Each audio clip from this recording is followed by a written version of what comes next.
সকলকে বড়দিনের শুভেচ্ছা জানাচ্ছি। ইতালির ভেনিস থেকে আমি আস্তামুদ জামান। গতকাল থেকে কিন্তু আসলে খ্রিস্টান ধর্মাবলম্বীদের সবচেয়ে বড় উৎসব এই বড়দিন এবং আগামী ইংরেজি নববর্ষে ঘিরে কিন্তু ইতালিতে আসলে উৎসব মুখর পরিবেশ কাজ করছে। আমি একটি বিষয় জানিয়ে দিতে চাচ্ছি, এই বড়দিন এবং আগামী ইংরেজি নববর্ষ এই দুটি ছাড়াও কিন্তু আসলে খ্রিস্টান ধর্ম অবলম্বীদের যে জুবিলি যে অনুষ্ঠানটি রয়েছে সেটিও কিন্তু আসলে বছর ব্যাপী গতকালকে কিন্তু এখানে ভ্যাটিকান সিটির যিনি ধর্মগুরু রয়েছেন তিনি কিন্তু আসলে উদ্বোধন করেছেন।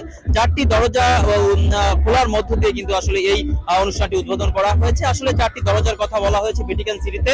এখানে 4টি দরজা দিয়েই যারা আসলে প্রবেশ করবে তাদের পাপ মোচন হবে, এমনটি কিন্তু আসলে তারা বিশ্বাস করে থাকেন। আসলে এই দিনটি নিয়ে যদি আমি একটু ব্যাখ্যা করতে চাই তাহলে কিন্তু আসলে ইতালিয়ানরা এই দিনটিকে কিন্তু আসলে অন্য রকম ভাবেই কিন্তু আসলে পালন করে থাকে। তারা কিন্তু আসলে সারাদিন বাসা বাড়িতে খাওয়া দাওয়া এবং ঘোরাফেরা এবং একজন অন্যজনকে উপহার দেওয়া, উপহার সামগ্রী দেওয়া নেওয়ার এই ব্যস্ত থাকে এবং এখানে যে যাতায়াতের জন্য যে পরিবহন ব্যবস্থা রয়েছে সেটাও কিন্তু আসলে সীমিত সংখ্যক থাকে। পাশাপাশি আমি প্রবাসী বাংলাদেশিদের কথা একটু বলতে চাচ্ছি যে এখানে আসলে যে দূতাবাসগুলো রয়েছে তারা কিন্তু সরকারি ছুটি পালন করছেন এবং প্রবাসী বাংলাদেশিরা যে স্থানগুলোতে কাজ করে থাকেন সেখানে কিন্তু ছুটি ঘোষণা করা হয়েছে বেশিরভাগ ক্ষেত্রে। এবং তারা কিন্তু আসলে এই ইতালিয়ানদের সাথে সাথে কিন্তু বিভিন্ন পর্যটক কেন্দ্রে কিন্তু উৎসব মুখর পরিবেশে কিন্তু তারা আসলে ঘোরাফেরা করছে এবং খাওয়া দাওয়া করছেন। আমি যদি প্রবাসী বাংলাদেশিদের কথা একটু বলতে চাই তাহলে কিন্তু আসলে বলা যায় তারা আসলে যে আনন্দটা কিন্তু ইতালিয়ানদের সাথে ভাগাভাগি করে নিচ্ছে। এখানে যে স্থানটিতে আমি দাঁড়িয়ে রয়েছি ইতালির ভেনিসে, আপনারা দেখতে পাচ্ছেন যে আমার পাশে কিন্তু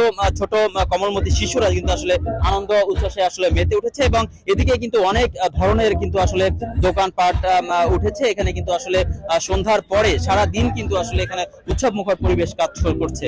বড়দিনকে এবং ইংরেজি নববর্ষে ঘিরে কিন্তু পর্যটক কেন্দ্রগুলো যে ইতালিতে রয়েছে এখানে কিন্তু উপচে পড়া ভিড় রয়েছে। এখানে কিন্তু আসলে হোটেল রেস্টুরেন্ট যেগুলো রয়েছে সেগুলোতে কিন্তু আসলে এবং এখানে পর্যটক কেন্দ্রিক যে ব্যবসা প্রতিষ্ঠান রয়েছে এখানে কিন্তু আসলে উপচে পড়া ভিড় লক্ষ্য করা গিয়েছে। কারণ এখানে কিন্তু আসলে এই 25 তারিখ থেকে শুরু করে জানুয়ারির 6 তারিখ পর্যন্ত কিন্তু ইতালিতে কিন্তু আসলে অনেক অফিস আদালত বন্ধ থাকবে, যার কারণে কিন্তু ইতালির বাইরে থেকেও কিন্তু পর্যটকরা কিন্তু ইতালিতে আসা শুরু করেছে।